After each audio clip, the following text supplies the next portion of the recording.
Halo semuanya, perkenalkan saya Lois Sergio Fredly dengan NIM 167-25494 sebagai perwakilan dari kelompok 10 kelas 08 Proyek Mini Matematika Fakultas Teknologi Industri tahun 2025, di mana sejatinya saya dan kelompok berisikan 6 anggota, namun kelima anggota lainnya tidak dapat hadir, sehingga saya sendiri yang akan mempresentasikan hasil dari proyek mini kami.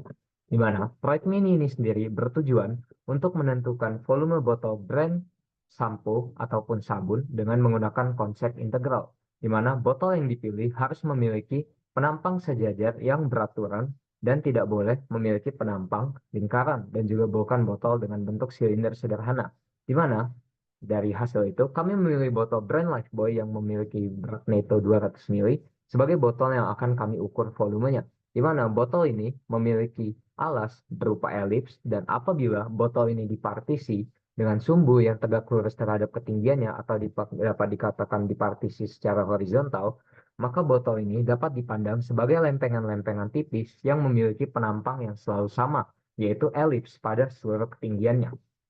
Nah, dalam menentukan volume botol ini, kami akan menentukannya dengan konsep integral berupa volume benda pejal dengan irisan penampang yang beraturan, di mana apabila botol ini seperti yang saya katakan tadi dipartisi terhadap sumbu yang tegak lurus terhadap ketinggian, maka botol ini dapat dipandang sebagai lempengan-lempengan tipis yang memiliki ketebalan delta Y dan memiliki penampang A atau AY, sehingga luasan atau maksud saya volume dari lempengan tersebut, satu lempengan tersebut akan sama dengan AY dikali delta Y, di mana apabila kita pandang botol ini sebagai tumpukan lempengan-lempengan tipis, maka artinya kalau kita ingin menentukan volumenya, kita harus menjumlahkan seluruh lempengan tersebut, di mana dengan konsep integral tentu, kita dapat menentukan total dari lempengan-lempengan tersebut, di mana jika jumlah partisi N diperbanyak hingga tak hingga dan ketebalan mendekati 0, maka volume dari benda pejauh atau volume dari botol ini akan sama dengan integral A hingga B dari AY dy, di mana AY adalah rumusan luas penampang sejajar.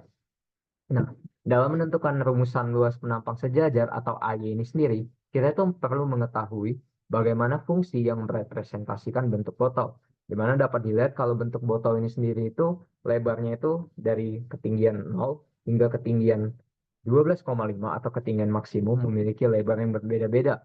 Sehingga kami akan membuat fungsi yang merepresentasikannya itu dengan mengambil data lebar pada ketinggian-ketinggian yang berbeda dari botol, di mana dari data yang ada di tabel ini, kami mendapatkan fungsi yang merepresentasikan bentuknya dengan menggunakan perangkat lunak Desmos dan juga Excel, yaitu sebesar min 0,0327 Y kuadrat ditambah 0,4180 Y ditambah 2,084.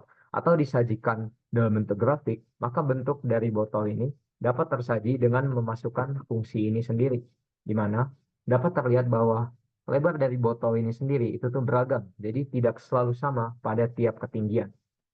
Nah, seperti yang saya bilang tadi, kalau dalam menentukan volume botol ini, kita perlu merumuskan rumusan luas penampang sejajar, di mana rumusan luas penampang sejajar ini harus diketahui dulu bagaimana rumusan asli dari penampang yang ada, yaitu elips, di mana elips dapat ditentukan rumusannya dengan A sama dengan Pi dikali A kecil dikali B kecil, di mana A adalah panjang sumbu semi mayor atau yang dapat dikatakan sebagai setengah lebar botol yang telah kita rumuskan di atas.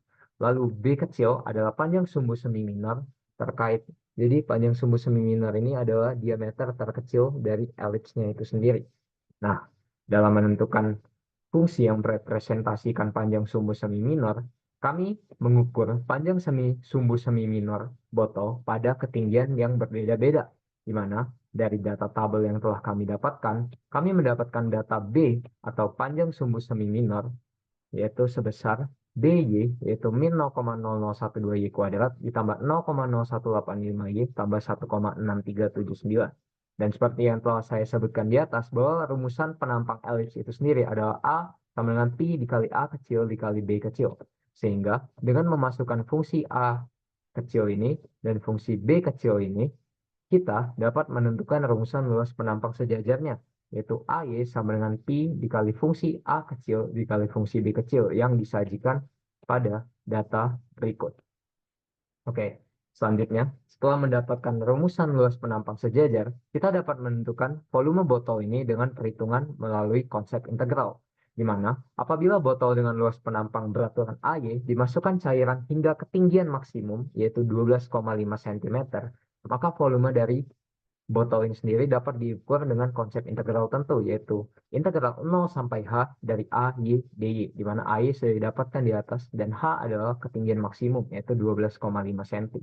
Sehingga setelah dilakukan pengukuran, kami mendapatkan volume dari botol ini apabila dengan perhitungan konsep integral, yaitu 203,3 ml.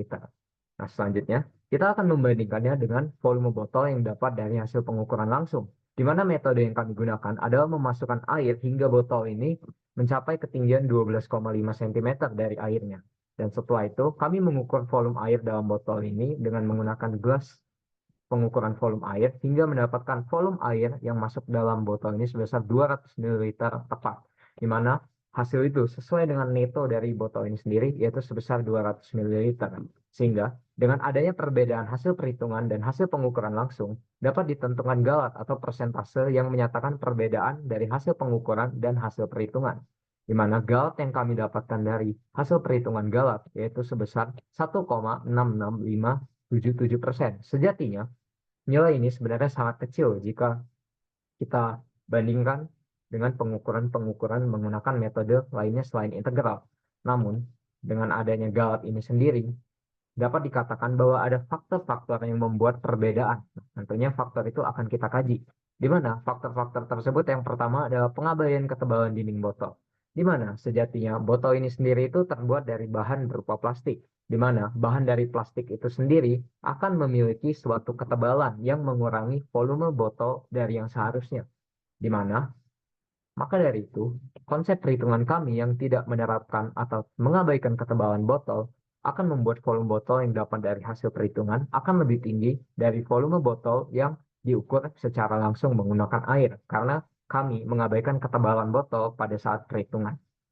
Selanjutnya adalah kesalahan pemodelan fungsi, di mana data-data yang kami dapatkan mengenai data setengah lebar botol ataupun setengah panjang sumbu semi minor itu direpresentasikan dalam fungsi polinom pangkat 2, di mana fungsi polinom pangkat 2 ini tidak sejatinya merepresentasikan kelebar atau panjang sumbu semi minor pada semua titik. Sehingga ini nih ingin merepresentasikan bentuk botol secara bisa dibilang dominannya gitu, bentuknya itu bagai ini, sehingga direpresentasikan sebagai fungsi. Maka dari itu, fungsi ini sendiri yang tidak secara 100% tepat dengan bentuk botol sesungguhnya akan membuat hasil perhitungan volume tentunya akan berbeda dari volume yang seharusnya didapatkan. Selanjutnya adalah kesalahan dalam pengukuran, di mana dalam mengukur botol ini, kami akan mengukur panjang sumbu semi minor dan panjang sumbu semi mayor dengan menggunakan penggaris yang memiliki NST alat ukur yang sangat besar, yaitu 1 mm. Nah, NST ini sangat besar jika kita bandingkan dengan NST jangka sorong dan mikrometer sekron, di mana semakin besar NST, maka semakin tidak teliti alat tersebut, yang dapat dikatakan bahwa alat ukur yang digunakan yaitu penggaris sangat tidak teliti dalam mengukur lebar ataupun panjang sumbu minor botol ini. Selain itu, human error seperti tremor ataupun kesalahan paralaks dalam pengukuran juga tidak dapat diabaikan sebagai faktor yang membuat adanya galat. Sekian presentasi dari saya. Mohon maaf apabila ada kesalahan dalam presentasi saya. Terima kasih.